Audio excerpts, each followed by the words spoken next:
Welcome to How Now, the podcast where we talk about how to live in the now. And here's your host, Kim Martin Raymond.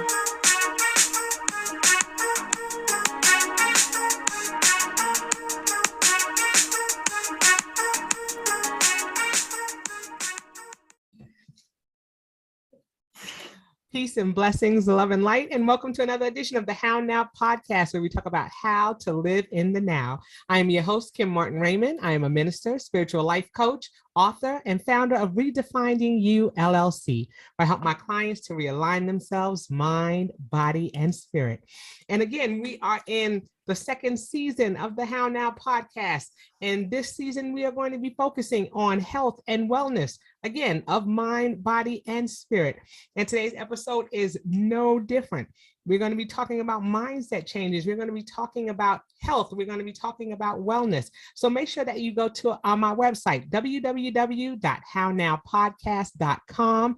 There you'll be able to tap into our upcoming and our current and our present, our present and our previous shows. And you'll also be able to connect to the How Now podcast YouTube channel. So make sure, again, you go to www.hownowpodcast.com and plug in so that you know what's happening in the now. So before we get started, today's show is talking about creating a wellness mindset. And my guest is going to help us to take a deeper dive into what that looks like. And as is customary with the How Now podcast, I'm going to have her to introduce herself at this time. Hello, Miss Kim and listeners. Hey, thank you so much for having me on your show. I am Nurse Coach Jean Turner, registered nurse, board certified holistic health nurse and nurse coach. I am a licensed minister. I am an author. I'm a global speaker. I am a mom, a wife, a GMA, and I am the CEO. I like to call myself the Chief Wellness Officer of Spirit of a Warrior Life Enterprises, which is a nurse-led company to where we help others to excel in their wellness, elevate your health, particularly those with chronic illness and disease like heart disease, diabetes, cancer care, and beyond, as well as our signature prevention program for those of us who are 50 years young and beyond. I love it. I love it.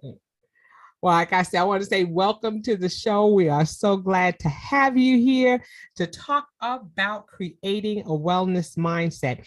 You know, it has been a challenging time, I think, for a lot of us, especially in this time of pandemic. You know, people have had issues with weight, and they've been calling it COVID weight. I've been a victim of that myself.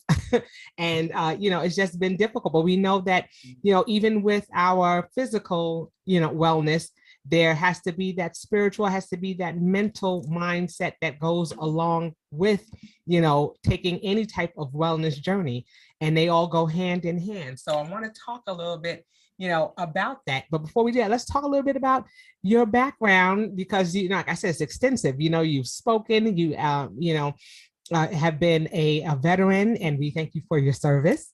And, being a nurse, how did you come about, going into this aspect of wellness? Oh, wow. So look, that was not my intention. So literally that I was supposed to, I'm a product of the early 60s. So grew up in 60s, 70s. Mm-hmm. And that was a time where you was either a homemaker, i.e. wife, mom, stayed at home, or you was somebody's secretary. So I originally went to school, Taylor Business Institute, to become a legal secretary, because that was my goal, to work on Wall Street, right? Yes. That's hilarious. So the nursing piece came about some years later. Oh, wow. I was over, at the time, my ex-husband was military, and we got stationed in a place to where it was still kind of like Mayberry, and they didn't have no positions for secretaries. Okay. So I took a certified nursing assistant course. Okay. And loved it so much I got certified as a nursing assistant and then end up going back to nursing school and getting my nursing degree. Wow. So Yeah. it all started there. And it's funny that you say Taylor Business Institute, because I'm like, I remember that. I remember those commercials. Do you? Yes, ma'am. And my mom was a secretary for many, many years. So I know exactly what you're talking about. When you're talking about that time frame, those all sound familiar. My dad worked on Wall Street. So here we go. I mean, the connection. Wow. He worked on, he's been retired 20 years yesterday. And Oh, so, wow. yeah. So, I mean, he worked on Wall Street for many years. And so just like you said, there was that was the season. That was the time when those were the jobs. And so it's interesting that, you were led to make a shift, and that it's amazing how life can cause us to make pivots. Yes. And so you pivoted and decided to go into nursing and found out that was a passion and a love of yours. Yay! I love that. And then you so you were not in the military at that time, or were you in the military at that time? No, I was not in the military at that time. So probably about 8 years after I've been a nurse since 1987. Okay. So about, let me see, 7 years after, well, not even that long. 95. How many years is that? Sometimes at my age now, I feel like I got to count on my fingers. I count on my fingers and my toes, and I just hop on the calculator because I don't. 8 years after becoming a nurse in 1987, so that's 1995, right? Okay. I wanted to pay back student loan. Well, actually, I needed money to go to school to finish my next highest degree. And so I was like, let me go on the Army Reserves, whatever. And so I did, so they can pay back my loans, right? Right, makes sense. And then that turned into going from Army reservist, being a part-time soldier, to a full-time soldier and going straight on active duty 365 days a year after 9/11. Wow. Mm-hmm. So like I said, things just changed and morphed for you. And like you said, a lot of pivots, because to be a nurse for that many years and then go into the military afterwards. After 9/11, no doubt, because I was ticked off. Can I say ticked off on your show? Yes, you can. You can say whatever you like. Well, really, I was pissed off, PO'd, that they had the audacity to crash them planes into the World Trade Center. Growing up in New York, you went there for school trips and outings. Right. And that was my first job out of high school, was One World Trade Center. Wow. As a clerk typist. Wow. And so I was so mad about that. I was like, yeah, stop. What? This ain't doing it. Let me go in, full throttle, active duty. Wow. And then too, at that time, I kind of got bored with nursing as I got accustomed to it. And I wanted to do something different with my nursing, but be careful what you ask for. I'm gonna leave it at that for now. Okay. So like you said, just a couple of pivots early in life for you that brought you to this space of being a nurse, being in the military. So I'm sure with that, of course, I'm going to assume that health and wellness, of course, were definitely pivotal and integral in your life, because you had to keep your body in good shape to be in the military. Mm-hmm. And then also the things that I'm sure you learned as a nurse prompted you to make sure that your wellness wellness piece was in there as well. So talk a little bit about that. Well, look, I believe in being very transparent, especially if it's going to help somebody. So let me just say this. So after my husband had a cholesterol scare in 1999, I decided at that point I was going to stop eating red meat and pork. Mm-hmm. However, I still continued to eat whatever I wanted to eat. And for all those years, because I'm a runner as well, I used to run half marathons. Mm-hmm. I thought for all those years that I can outrun a bad diet. Yes.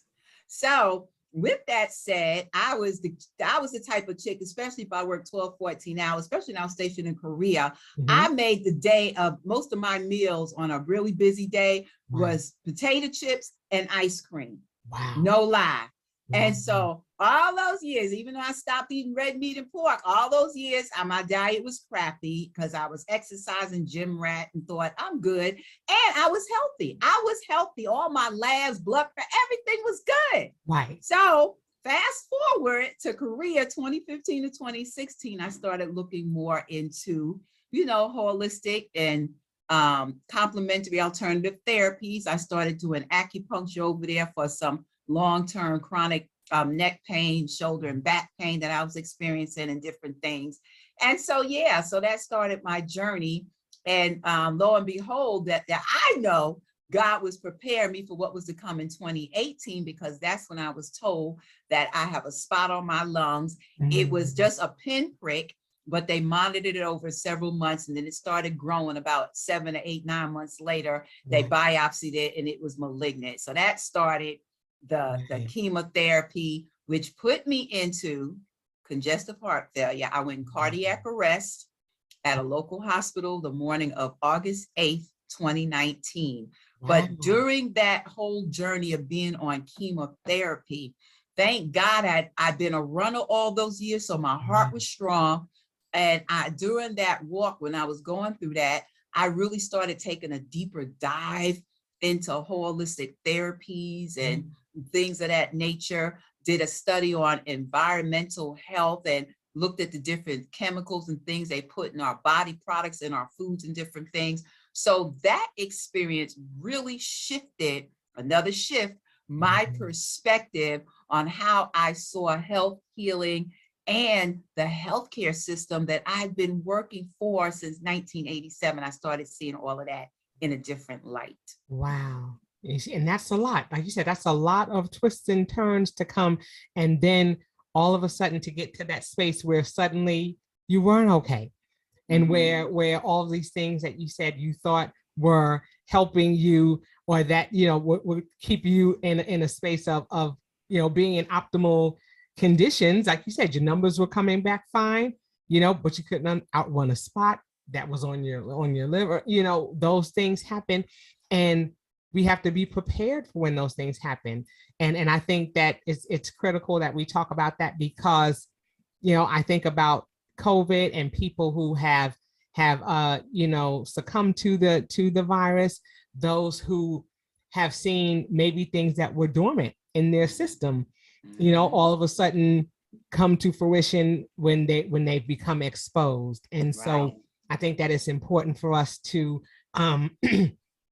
to be mindful of the fact that we may feel that our body is in good condition, but is it in a good enough condition to fight when something occurs? So let's talk about that, because I want you to talk about something that a term that you came up with that is called the suddenly healthcare crisis. Yes. Okay. So 2018, after being healthy as a horse all my life, right? Never sick, not sick to where I could never go to work, right? That suddenly healthcare crisis, what I just described to you, suddenly, oh, you have a spot on your lung. Oh, suddenly it's malignant, and suddenly found myself going from healthy and fit as a horse, no issues, on no medications, no nothing, to chemo in what I say 0 to 5 seconds. And also during that, especially after I woke up in the ICU, not knowing at that time I'd been in cardiac arrest, you start thinking, right? And you in the healthcare profession, especially as a nurse, too much. So I woke up in the ICU, come to find out almost 2 weeks later, and looking around and knowing something happened, but not exactly what. That even fortified even more when I found out what happened, how important it is that we don't never know what can happen, right? You can leave your house today and get into a severe car wreck and end up in the ICU. We never know. So is your current state of health, is your current condition going to either hinder your prognosis and recovery or help your prognosis and recovery should you find yourself on the end or in the midst of a suddenly healthcare crisis? That is key, because like you said, Kim, now with COVID, right, especially those that have the diabetes, heart disease, cancer, all these conditions, right, that they're predisposed to already, and then put COVID in the mix. We know that those patients or those people are not having the best outcomes. And even if they come through COVID, what's the long haul? The long haul COVID effects and these different things. So the better we are to our bodies now, right? During times of wellness, or when we say we feeling good, we need to take care of our bodies now. Don't wait till a pandemic. Many people have started buying the elderberries off the shelf and taking sea moss and doing all these things. But you should have always been doing these things. I've been drinking elderberry tea since I came back from Korea in 2016. So by the time the pandemic hit, people talking about elderberry. You got your elderberry. Girl, I've been doing elderberry. Get real. Like, come on. But we've got to start thinking, God forbid, if something should happen, what is the state of my current health? And will it help or will it hinder my prognosis or recovery? Right. And like I said, you make an excellent point with that. It's a matter of going and seeking out our physician and really running some tests and finding out where we currently are. And I think a lot of people don't know that we've had issues with healthcare. People have had issues with insurances and things like that. And so it's kind of hindered people from going to the doctor or from even, doing some things that they can do at home. It's all about educating ourselves. And, that's why I'm grateful for this platform. I'm grateful for individuals like yourself who, can educate and bring information to people that they may not typically know about. Like you said, from a holistic approach, and also just from saying, okay, I know that something is going on with my body. And I think it really starts with, being in tune with our bodies, because I've told people, just personally, like I started my wellness journey because I was not feeling a sense of wellness. I know that age was a factor. I'm over 50 and I was like, okay, so I know I may be a little more tired. I don't have as much spring in my step, but why am I sluggish? Why am I falling asleep at the wheel on my way home from work?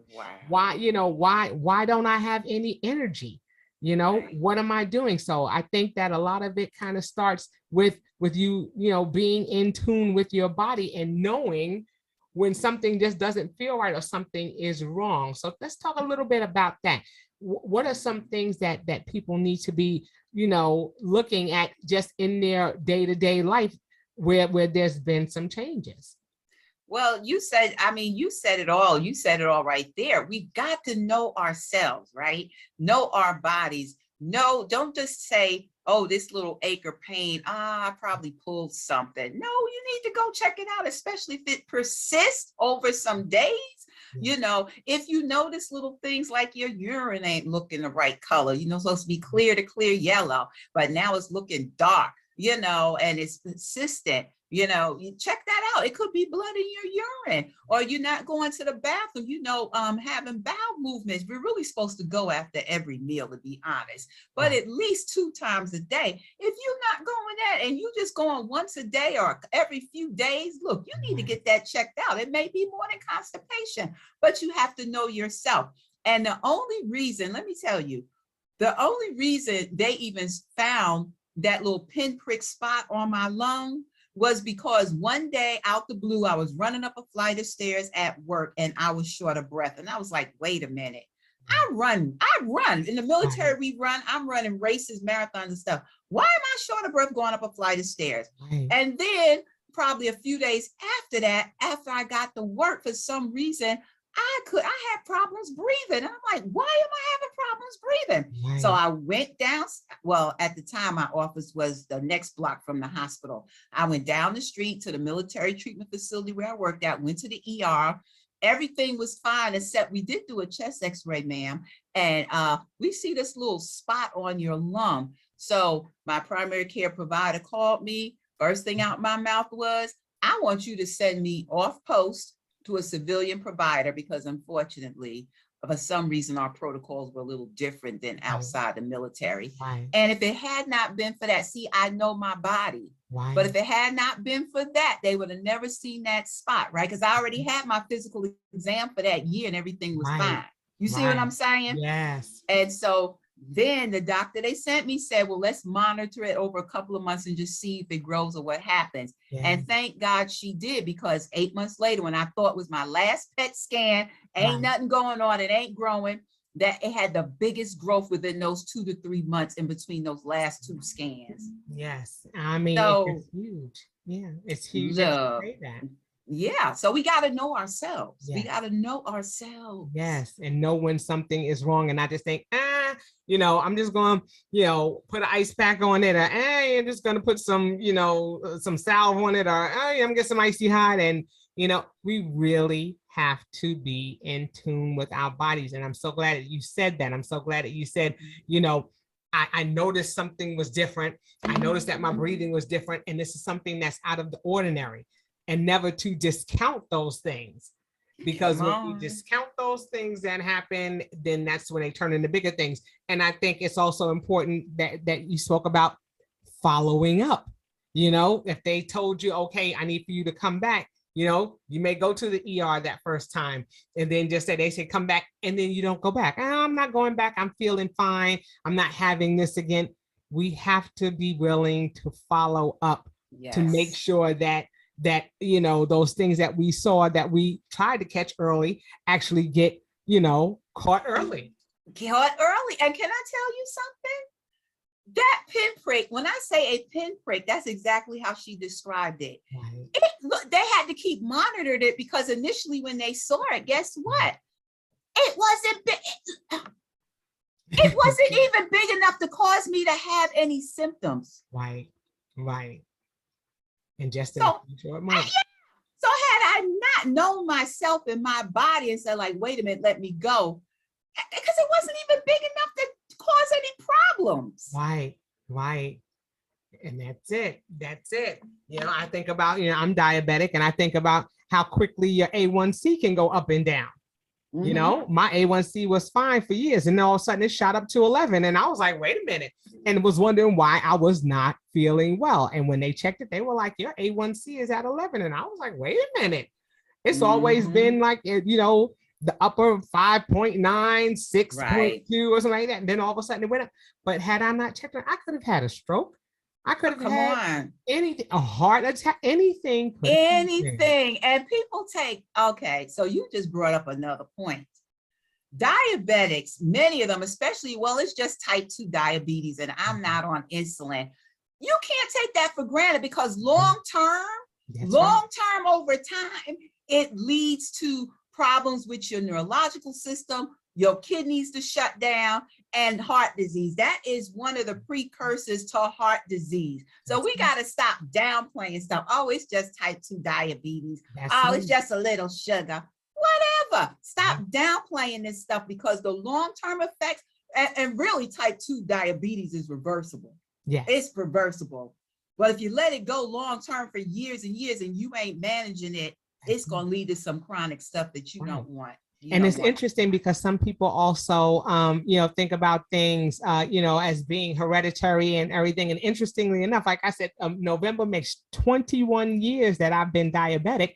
But when I was the year before, I had gone to have an eye exam, and the eye doctor said, do you have diabetes? And I was like, no. But interestingly enough, 6 months later, I was diagnosed with diabetes. And then on top of that, my family member, I was like, nobody in the family has diabetes. So I was like, so where did I get diabetes from? So I'm asking my parents, do my grandparents, who has diabetes? And they were like, nobody has diabetes. My dad was diagnosed a year after me. Oh, wow. So, we're all sitting here like, okay, so where'd you get the diabetes from? So it wasn't anything that was consistent in my family. But here it goes. I had it, and then my dad, was diagnosed a year after me. So, I mean, we really have to pay attention. Sometimes if you do have those, hereditary things that are going on in your family, it's important to pay attention to those things, because a lot of people are pre-diabetic, or they have a lot of people in their family who have died of cancer, or who have passed away because of high blood pressure or taking pressure medication, and you'll notice patterns there. And those are the things that we have to look into as well. Start having things checked and tested, because we don't know, what we're predisposed to. Right. So you make an excellent point. And that's important to know. And, when we were coming up, like my parents, they didn't keep up with that. I think if you was born before the 60s, your ancestors, they didn't keep up with that stuff. And you would ask questions and they'd be like, nobody. Doesn't mean that somebody didn't know, but they didn't talk about that stuff, right? And so that's why it's important that we inform our children and grandchildren so they can inform, generations where we have a family history of that. It's not saying you're not claiming it's going to be you, but you just still need to know, because when we know, well, supposedly when you know better, you do better. That's right. But it would probably help a lot of folks going forward to make better health decisions.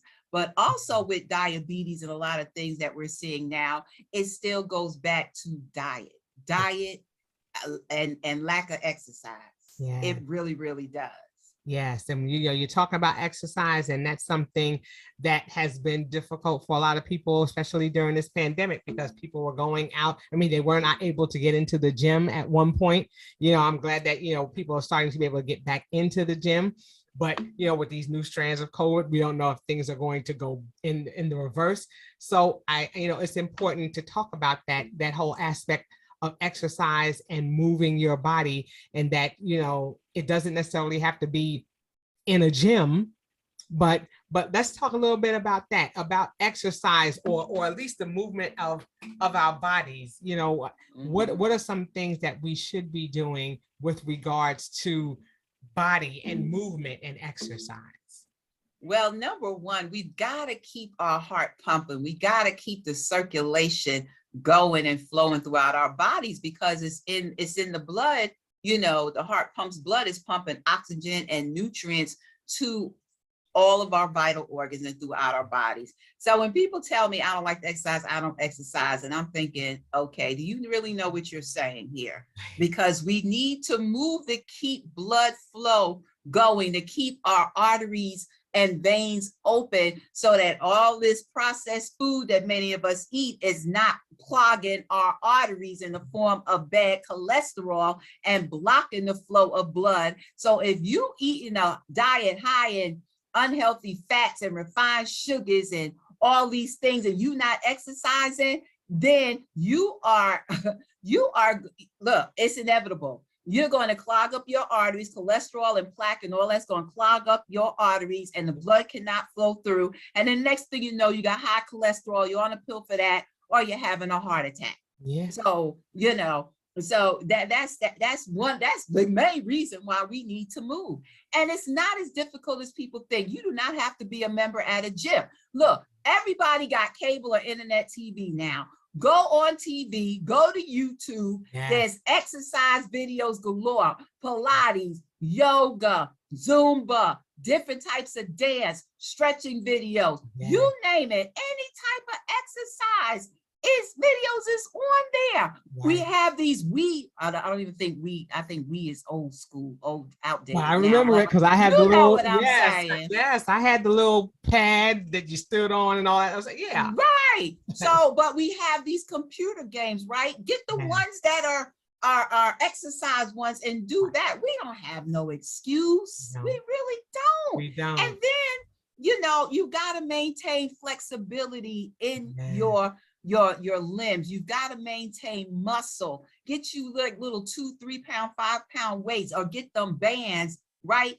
And do that at home. And you ain't even got to be standing up. There's chair exercises. Go on YouTube and look up videos with chair exercises. But you know what, Kim, and I'm straight no chaser. It's excuses. It's excuses. Because the bottom line is we do what we really want to do. That's right.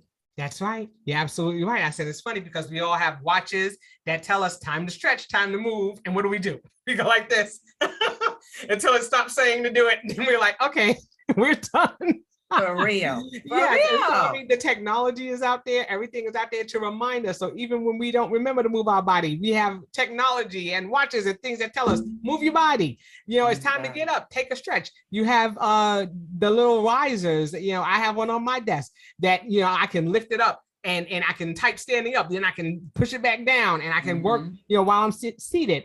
I have yoga balls. Just like you said, there are no excuses for us not to be able to move our body, even if it's minimal. If you're one of those people who has to get stuck on Zoom call after Zoom call, I have one of those little pedal bikes. So I sit here and I pedal away, because I wish I could pedal away from that meeting, but I can't. but I sure enough doing there, and I be pedaling, because that's something that I can do to move my body. And so it's just another thing, like you said, of being in tune with your body and saying, okay, I need to move it in some form of fashion, because the muscles atrophy if we don't use them. That's we know right. that, and they start to get stiff. And then we, especially over 50, or what are we always talking about? Girl, my knee. We used to talk about, hey, we used to talk about, oh, I went to this party and that party. Now we start, when you get over 50, you start talking about body parts. Your conversations. Yeah, that my hip, my bursitis. Oh, my hip. Oh, my back. Oh, yeah, all of that. Yes. Yeah. And you know what? See, and this is the thing. In the healthcare world, they automatically think that just because you reach a certain age after you read, I'm gonna say 50, they think just because because we are 50, over 50, I'm 58, that you're supposed to just automatically start breaking down. That is a lie. That's not true. The problem is, yes, we do have normal physiological changes that take place, right? But the problem lies in the fact that we believe that what they say, because we reach a certain age that we automatically supposed to start breaking down, right? And some of it is physiological, right? Normal physiological changes, but some of that, many of us, we take that at heart and say, oh, I'm over 50 or I'm 60, I got to start slowing down, or we start claiming the arthritis and the bursitis and the hip pain and all of that. And no. Just because you over a certain age don't mean you got to slow down and start breaking down. But a lot of what we speak out of our mouths, I'm a firm believer, you speaking it into existence. That's your reality. That's right. And I think that you make an excellent point there, because we do. I mean, we know a lot of people who are flexible. My grandmother, rest her soul, she passed away in January. She was 105. But up until she was well into her 80s, she was doing, leading the exercise classes at her senior center.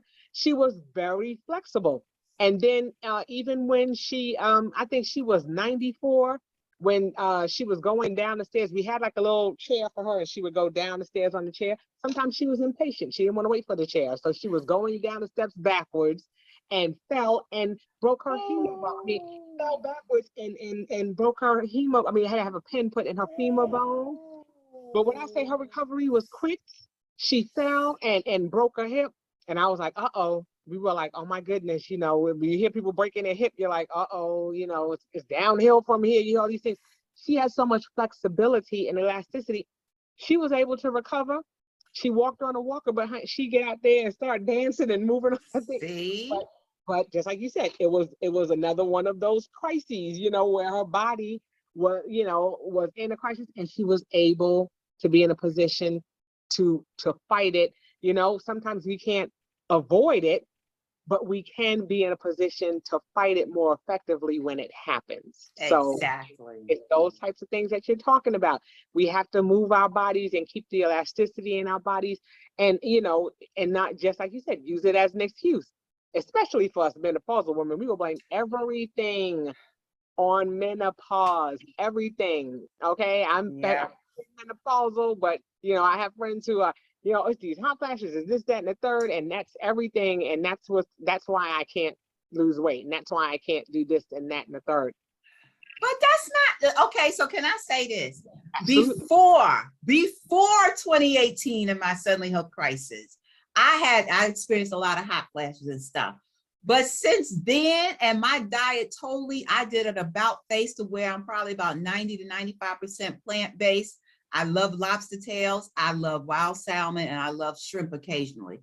But other than that, and maybe every now and then a piece of fish, but other than that, no, mostly plant-based. Since then, I don't have hot flashes, girlfriend. I don't have none of them issues. None. And that's it. And I think a lot of it, like you said, is our education. It's what we've been conditioned to believe. And so I think as long as there's that level of awareness and we have the proper mindset, then we, cast all of those things to the side. Those things are not going to be a part of that wellness journey, because we don't want it to be that thing that keeps us, that pulls us down. We want to do those things that boost us up and keep us moving in the right direction. That's right. Let's talk a little bit about a few of those things that we can do mindset wise to get back to that space of wellness. And like I said, we talked initially about, making sure that we know our bodies, and that we definitely, make sure that we're going and seeing our physicians, of course, before we start anything, because we don't want to, put ourselves in any type of danger or do anything that's going to, cause us any, bodily harm. So we want to check into that. And then what are some other things that we can start looking into? Well, number one, it all really begins right here in the mind. So until we get this right, that's really the starting point, because number one, there has to be a decision to change. Something I really believe this. You got to figure out your why. Most people don't make a decision to do something different until, God forbid, something happens, which is totally not the most opportune to do, right? That's not what we should do. But, one of the things that I like to assess when I work with somebody, where are they at in the change process? Because many people don't really want to change, Kim. You have those that want to change, but then you have those that don't want to change, or they're not ready to change. And maybe I might change. I don't know. I'll think about it. So, but until we get this together, right? Because where the mind is, that's where your focus is. So we've got to work on getting our mindset and get out of the mindset of, I only go to the doctor if I'm hurt, if I don't feel good. That's number one. That's a good place to start. Right. Start getting your physical exams. If you're not getting yearly exams, then that's part of the problem right there. You have to get yearly exams. If I didn't get my year, and that's not to say that something can't happen later on in the year, but at least get a baseline. Start somewhere, know where you stand. But it really begins in the mind, right here in the mindset. And I'm a firm believer that everything else falls into place once you set your mind, because it's amazing the things, we set our mind on building businesses and building legacy and going to school and get that second degree, right?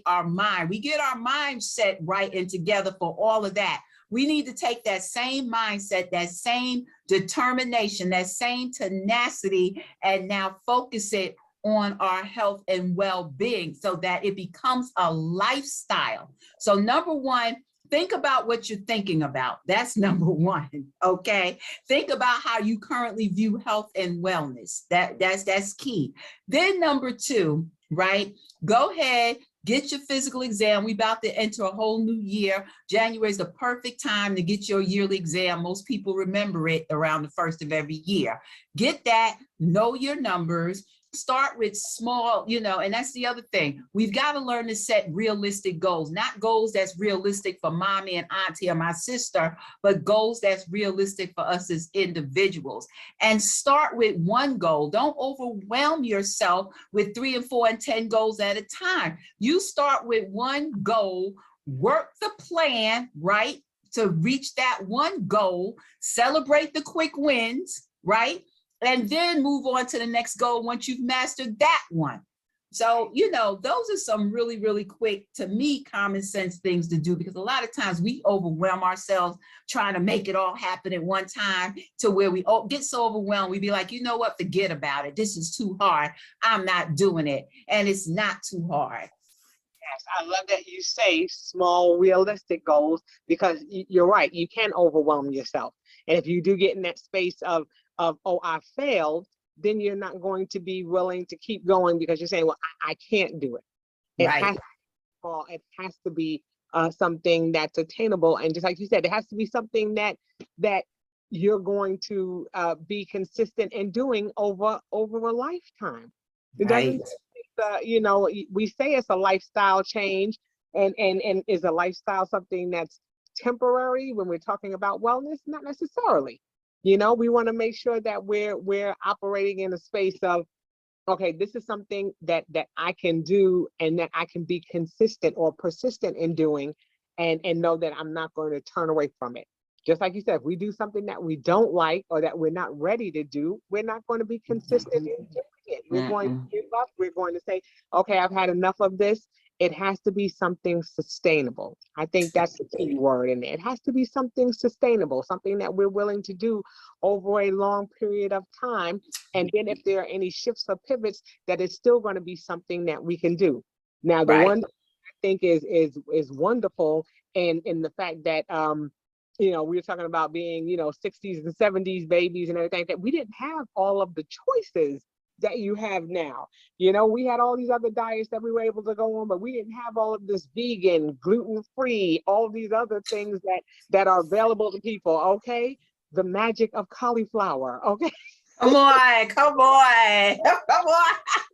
all of that. You know, we were making cauliflower pizza and cauliflower rice and mashed cauliflower and cauliflower. Oh, We didn't have all of those things. So I mean, there are definitely options out there that we didn't many years ago that people can tap into. So, you know, we're not limited to things that we can do to adjust, you know, our lifestyle and right. that, just like you said, exercise. We didn't have YouTube and all these videos that we could watch from all over the world and you know, find all these exercises. We had to go and get the little VHS tapes, or you know. Look, girl, what? I ain't had no VH. That came out when I started having my babies at 20 years old. Look, but one thing about that though, we didn't have all that, but our parents made us go outside and play. Yes. Yes. As long as you were back when the lights came up, you went out there and you ran yourself. You rode your bike, you got on your roller skates, you jumped double dutch rope, all that. You played handball. If you hopscotch, yeah, all of that. Exactly. We did all. We moved our body. We did not live in this sedentary space that we're in now. But you know, we have the options to do better and to do differently in different ways. We have so much exposure. And I think that it's important that we keep those things in mind. But I love that you say that, those small wins and those small realistic goals, and celebrating those things, because you know, that's what's going to keep us motivated. And I think that also ties in with making sure that we you know, have that proper communication, that proper circle of people that are going to support us. Yes. How important it is to have a good social circle around you. Yes, that is so key, because you want those people around you. You want them people in your circle that's going to support your wellness goals, right? And let's face it, some people need an accountability partner. Some people need them to call them, look, girl, come on, get up. I know you tired, but get up. Let's go work out. Let's go for this walk. Let's, you know, I know we just ate dinner, but come on, baby, we need to go walk this food. Or I do that with my husband all the time. But you know what I'm saying? But you need, some people need accountability partner. But if you got people look, have people in your circle that's about the same thing you are and wanting to go in the same direction you're going in, and got goals that are similar to yours. Because that's where the support is going to come in. On those days you don't feel like going to walk, on those days you like, I want to eat this pint of ice cream or this gallon of ice cream. They'd be like, girl, no, you don't need that. Just eat you just a little cup full, you know, satisfy your taste buds and get rid of the rest. You know what I'm saying? Because that's what it's about. Just like you said, and that's a good thing that you bring up too. I want to tap on that just a little bit too. You know, when we talk about cravings or those cheat days or things like that, what should that look like? So look, I think once a week, pick one day a week that you're going to cheat, right? And just treat yourself to whatever it is you want to treat yourself to. If it's the pizza, treat yourself to it. If it's the cookie, treat yourself to it. But then get back on track. Now with me saying that though, let me say this. I no longer use the term everything in moderation, because too many people, you know, moderation means different things to different people. If you diabetic and your blood sugars are out of whack and out of control, if your blood pressure off the charts, if you got some condition and your numbers are abnormal, that does not apply to you. You need to get your numbers in check before you start about talking about some moderation. I'm straight no chaser, I done told you.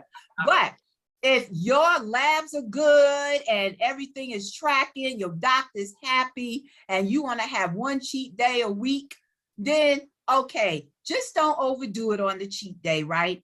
And then the next day, you get back on track. But many people can't do that because it has not yet become a lifestyle, though, Kim. That makes sense. That makes sense.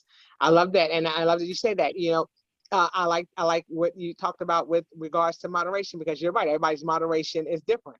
Your grandmama's teaspoon of vanilla extract in her recipe, may be a pour in somebody else's. So you're right. It may look different to different people. I didn't take that into consideration. So that's definitely a good point that you bring up. People's level, and I use that term. I'm guilty of that myself. You eat things in moderation, but what is moderation?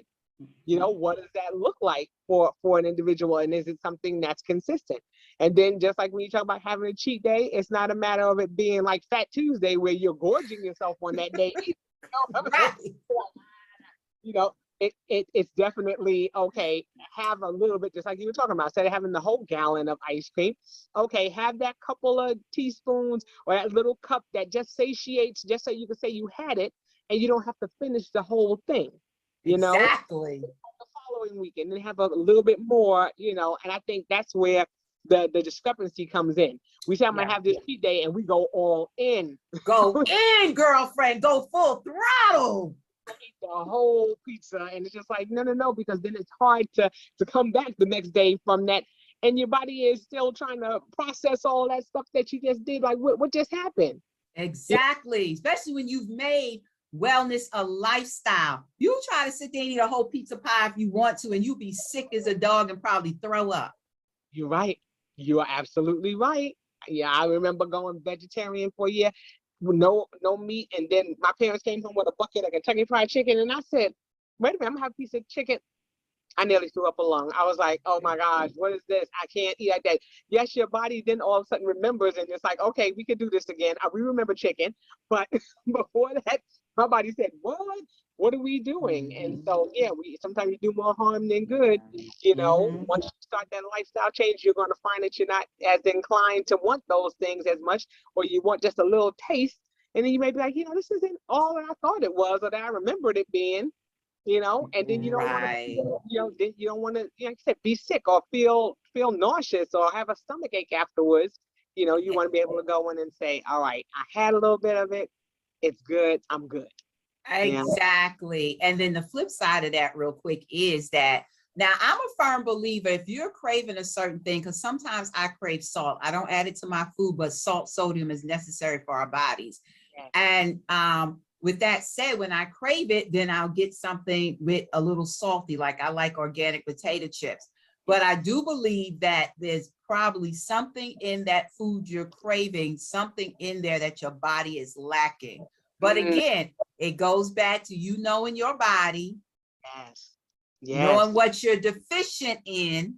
And a lot of these diets, especially being vegan, vegetarian, you're lacking a lot of B12 vitamins and stuff. So you really got to be in tune with when your body's telling you you're lacking this. That's why you're craving a certain thing that contains. So it's, That's it. I mean, like I said, we can go on and on, but the key things that you brought up, we're talking about, thinking about what it is that you're thinking about with regards to your wellness and your journey and your goals and what it is that you're seeking to do and how you want to go about doing it.